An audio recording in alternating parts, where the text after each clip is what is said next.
Hello, yes.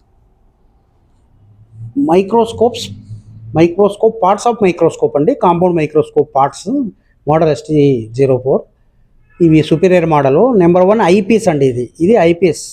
Number 2 eyepiece holder. ఈ eyepiece ద్వారానే మనం చూస్తాం. తర్వాత ఐపీస్ హోల్డర్, దీన్ని పట్టుకునే హోల్డర్ ఇది. దీంట్లో ఐపీస్ ఇన్సర్ట్ చేస్తాం. Third one object lens rotator.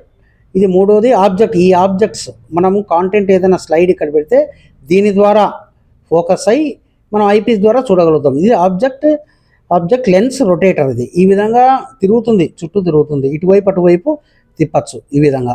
తర్వాత ఫోర్త్ వన్ ఆబ్జెక్టివ్ లెన్స్. ఈ లెన్స్ ఇవి మనం డిటాచబుల్ చేయొచ్చు. స్క్రూ టైప్ వస్తాయి. ఈ లెన్స్ ఈ విధంగా ఉంటాయి. ఈ ఆబ్జెక్టివ్ హోల్డర్స్ ఇది లెన్స్. తర్వాత ఈ ఫిఫ్త్ వన్ స్పెసిమెన్ స్టేజ్. మనం ఏదైనా కాంటెంట్ ఏదైనా చూడాలంటే స్పెసిమెన్ స్లైడ్, ఏదైనా స్లైడ్ మీద మనం ఏదైనా ఒక వాటర్ కానీ ఇంకోటి బురద కానీ ఇలాంటి బ్యాక్టీరియా కానీ స్లైడ్ మీద కాంటెంట్ కెమికల్ ద్వారా వేసి దీని ద్వారా చూస్తాం. ఆ స్లైడ్ మీద దీన్ని ఏమంటారంటే స్పెసిమెన్ స్టేజ్ అంటారు.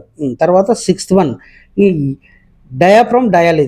ఇది మనము ఏదైనా కూడా ఈ డయాఫ్రమ్కి డయల్, ఇది ఇక్కడ నుంచే ఫోకస్, దీనికి రంధ్రం ఉంటుంది. ఇది క్లోజ్ చేసుకోవచ్చు, ఓపెన్ చేసుకోవచ్చు.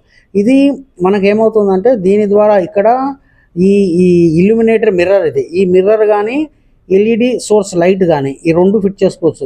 ఇది ఓల్డ్ మోడల్. ఇప్పుడు ఎల్ఈడి లైట్ సోర్స్ దీని స్థానంలో ఇన్స్టెడ్ ఆఫ్ దిస్ లైట్ ఇక్కడ చేసుకోవచ్చు. దీని ద్వారా మనము ఇక్కడ డయాఫ్రమ్ డయల్ సిక్స్త్ వన్ ద్వారా ఇక్కడ లోపల ఈ కాంటెంట్, ఈ స్లైడ్ స్పెసిమెన్ కదా, ఈ స్పెసిమెన్ మీద లైట్ పడుతుంది.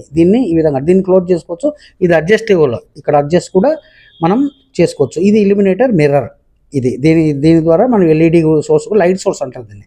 తర్వాత స్పెసిమెన్ హోల్డర్ క్లిప్స్. ఈ స్పెసిమెన్ హోల్డర్ క్లిప్స్ ఇవి ఇక్కడ మనం స్పెసిమెన్ ఈ విధంగా ఉంచి అది అటు ఇటు కదలకుండా పైన హోల్డర్స్ పెడదాం.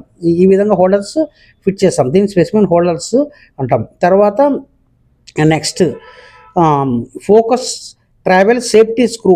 ఈ నైన్త్ వన్ చూసారా, ఫోకస్ ట్రావెల్ స్పెసిమెన్ స్క్రూ. ఇక్కడ ఈ స్క్రూని అడ్జస్ట్మెంట్ చేసుకోవచ్చు. ఈ ఫోకస్ ట్రావెల్, ఈ ఫోకస్ చేసే ఈ పార్ట్స్ని అడ్జస్ట్ చేసే స్క్రూ ఇది.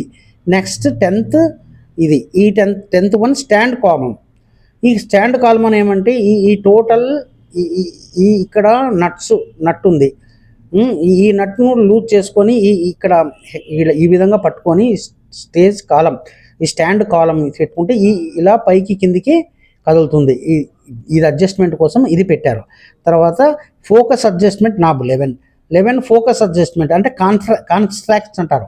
దీని కాన్స్ట్రాక్ట్ ఏమంటే ఇది మనకు ఈ ఇల్యూమినేషన్ మిర్రర్ ద్వారా వచ్చిన లైట్, ఆ ఇమేజ్ కాన్స్ట్రాక్ట్ అడ్జస్ట్మెంట్ ద్వారా కొంచెం దూరము దగ్గర తీసుకొని క్లియర్ కట్గా కనపడడానికి ఈ కాన్స్ట్రాక్ట్ ఫోకస్ అడ్జస్ట్మెంట్ నాబ్ ఉంటుంది.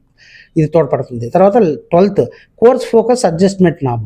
అంటే ఈ కోర్స్ ఫోకస్, ఈ స్టేజ్ ఉంది కదా, ఈ కోర్స్ ఫోకస్ అడ్జస్ట్మెంట్ ఈ ఐపీస్ ఆబ్జెక్టివ్స్ ఉన్న ఈ పార్ట్ను మొత్తం కదిలించడానికి పైకి కిందికి, అంటే ఈ స్పెసిమెన్ చూడడానికి అవసరమైన డిస్టెన్స్ని అడ్జస్ట్ చేయడానికి దీన్ని కోర్స్ ఫోకస్ అడ్జస్ట్మెంట్ నాబ్ అంటారు. This is compound microscope. ఇదే విధంగానే ఇది మనకు ఈ స్టేజ్ మైక్రోస్కోప్. ఇది ఏమంటారంటే మనకు ఈ స్టేజ్ ఈ విధంగా అటు ఇటు హారిజాంటల్గా కూడా మూవ్ అవుతుంది. ఈ హారిజాంటల్ మూవ్ అయ్యే సిస్టమ్ని మనం కోయాక్సిల్ స్టేజ్ అంటాం. మామూలు వోల్ టైప్ అయితే ఈ స్టేజ్ కదలదు, ఇది మాత్రమే మనం కోర్స్ ఫోకస్ అడ్జస్ట్మెంట్ నాబ్ మాత్రమే కదిలించుకుంటాం. తర్వాత ఫోకస్ అడ్జస్ట్మెంట్ నాబ్ ఉంది, ఈ నాబ్ను మాత్రమే కదిలించుకుంటాం. ఈ విధంగా మనకు స్టాండ్ కాలం ద్వారా పైకి కిందికి అడ్జస్ట్ చేస్తాము. కానీ ఈ స్టేజ్ అడ్జస్ట్ కాదు. ఇప్పుడు కొత్త సిస్టమ్ ద్వారా, కోయాక్సిల్ సిస్టమ్ ద్వారా స్టేజ్ అడ్జస్ట్ అవుతుంది. Thank you very much.